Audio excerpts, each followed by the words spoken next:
से बोले शंकर भगवान की जय, मैया पार्वती की जय हो।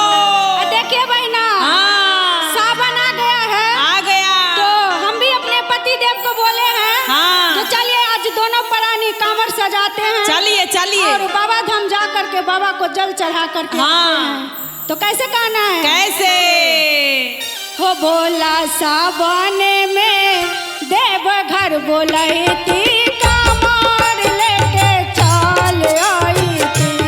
भोला सावन में देव घर बोलती कांवर लेके चल आई थी। भोला सावन में देव घर बोलती कांवर लेके चल आई थी।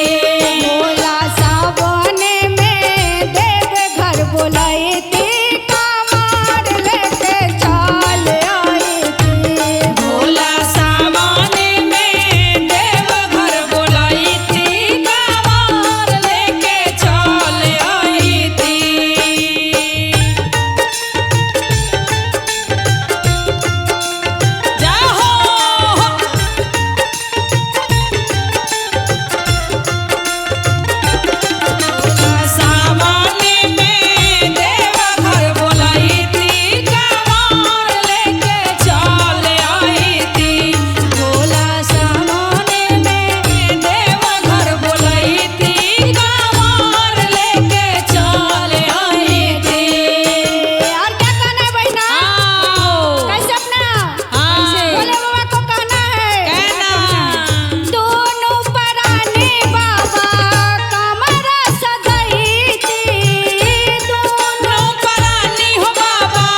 भगवान की जय हो।